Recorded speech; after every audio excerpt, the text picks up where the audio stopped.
know, I've learned some very good lessons in life.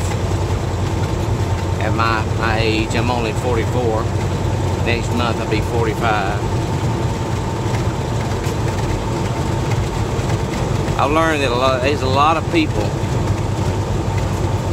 that go around wearing masks.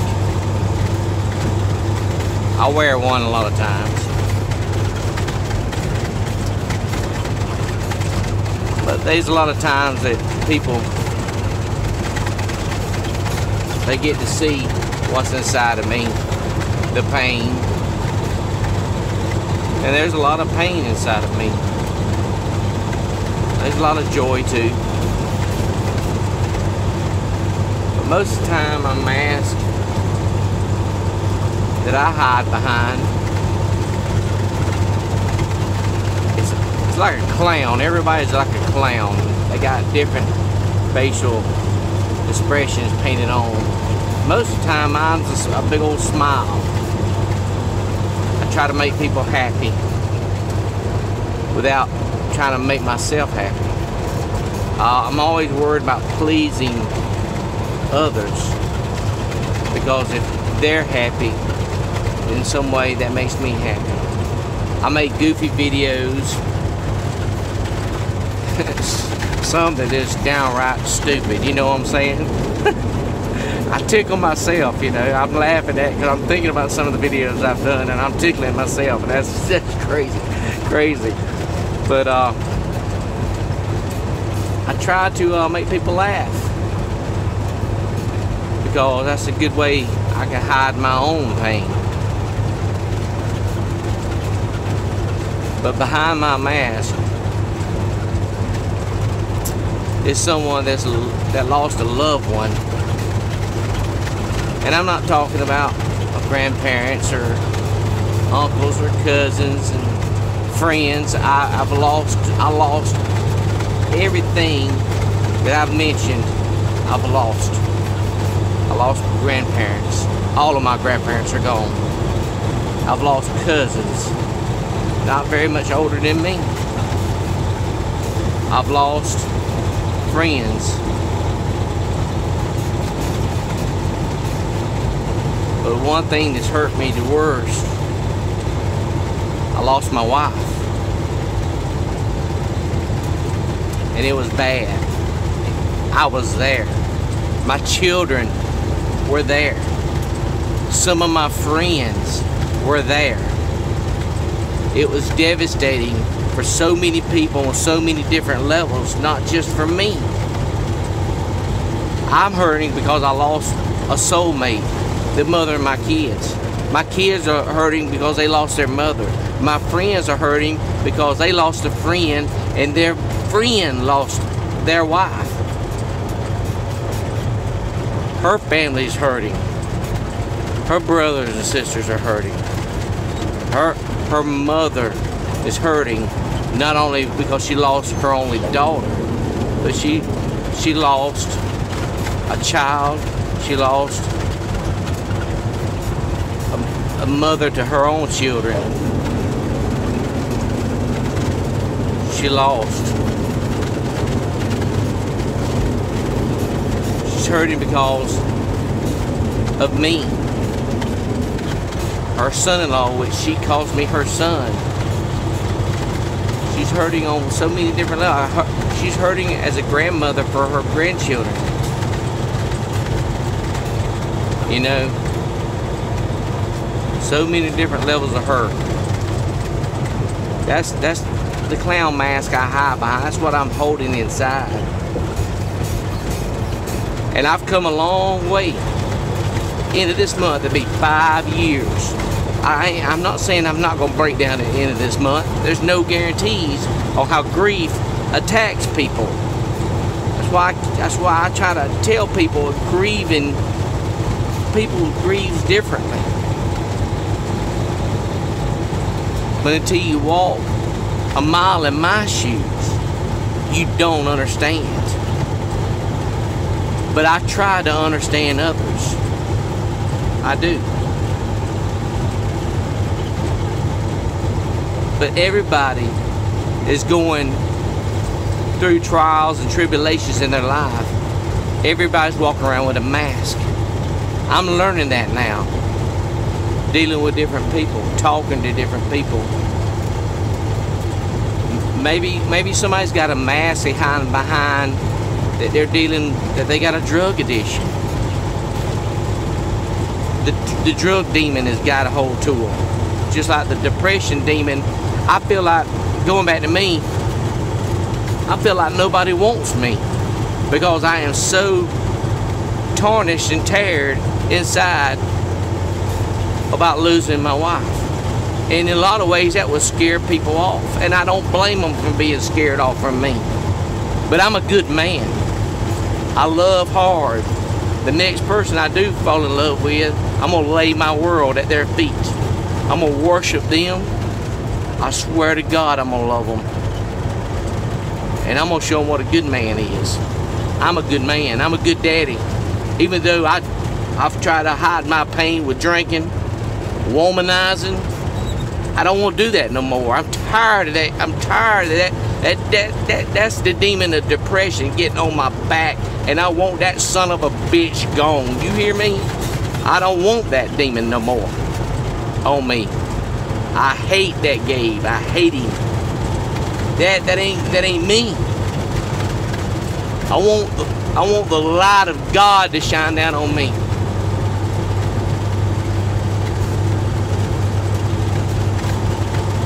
So I've turned my way of thinking around.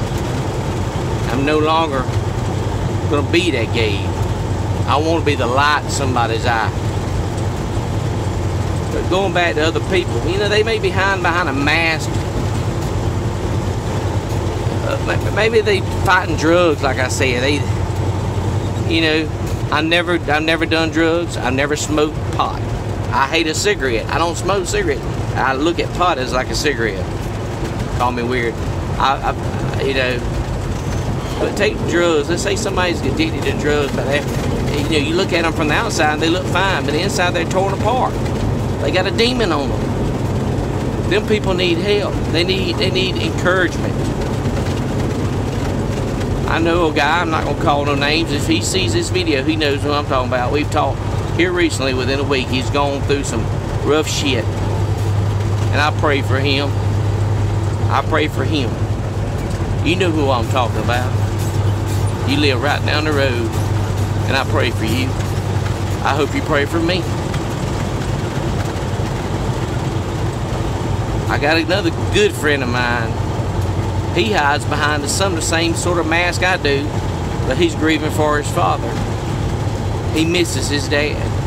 His dad was a guide in life for him, and now he's taking the world upon his shoulders, just like I have. I pray for him. There's so many people hurting out there.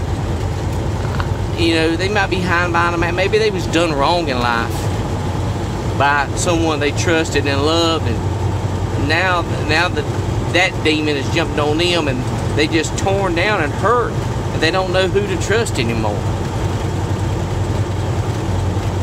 Only thing I got to say is, when you walk outside and you get amongst a bunch of people that you don't know, look at them and just think, what kind of mask are they hiding behind?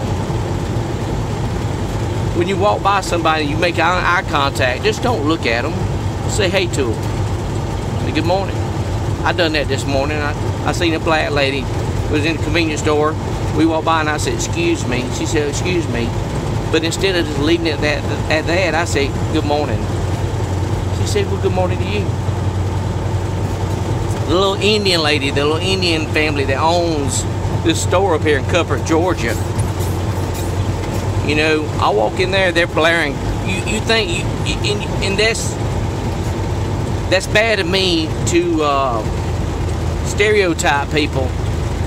You walk in the Indian store, you think they're Hindu or you think they're Muslim because they're wearing the turbans on their head and stuff like that. You stereotype them. You know what I'm saying? You look at them and you judge them. Boy, am I wrong for judging somebody like that. I should have my ass kicked for judging people. But I look at them, you know, and you know, and I never noticed it. But here recently, I've been going in there, and they got Christian music blaring, old-timey gospel music. The kind just puts you in a good mood. They got some Alan Jackson blaring. One morning, I struck up a conversation with nobody in the store. It was my wedding anniversary a few weeks ago, and I was feeling down. They had Alan Jackson blaring out, singing gospel. And me and that lady was talking. I said, "Do you even know who that's singing?" And she, talking in the Indian accent, she said, "Alan Jackson." I said, I really appreciate you playing this music. She said, "Oh, I love God." And I said, "I love him too." And the tears started rolling down my face, and she grabbed my hands, and she prayed for me over the counter. And I told her my situation. I told her about the memory page of Lachelle, and on Facebook. And all right, several days later, I walked back in there this morning. She saw me and she smiled. Her face lit up. She said, "Oh, I remember you." She said, "I went to your Facebook page. So much pain. I pray for you." And I told her thank you. You know, that right there kind of wipes away my clown face that I put on. Makes me feel good that a total stranger is thinking of me. And I know there's a lot of people, not just her, there's a lot of people that pray for me. Yes, I'm driving down the road playing on my phone, so y'all get over it. I'm a truck driver, I can multitask. But it makes me feel good. I want to be the light in the tunnel for somebody in darkness. You know, there's a gospel song that Chris Christopherson wrote, "Why Me Lord?" And there's a line in it that was saying, you know, about maybe I can show someone else what I've been through myself on my way back to you. And that's what I want to do. I want to show people that you can be weak, you can cry, you can be mad, you can be upset, whatever, you can be all those things, but you can still be strong. You don't have to give in to Satan and his minions, the demons. You don't have to fall. But if you do fall, you pick yourself up, or allow somebody else to pick you up. It's okay.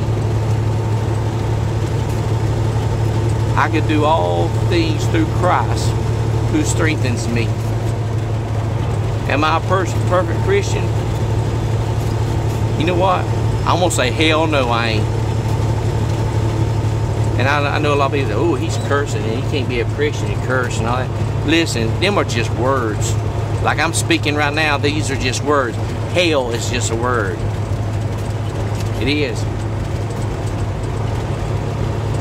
They're just words. I won't go and say the F word.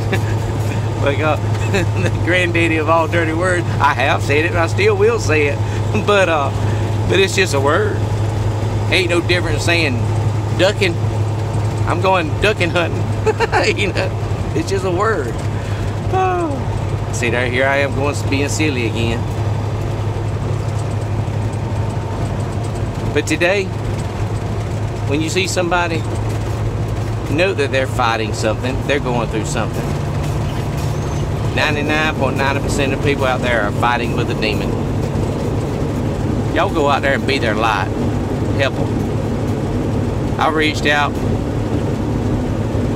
to a few people, checking on them past week or so, just being friendly.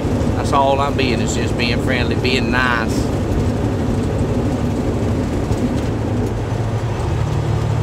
And I get told quick,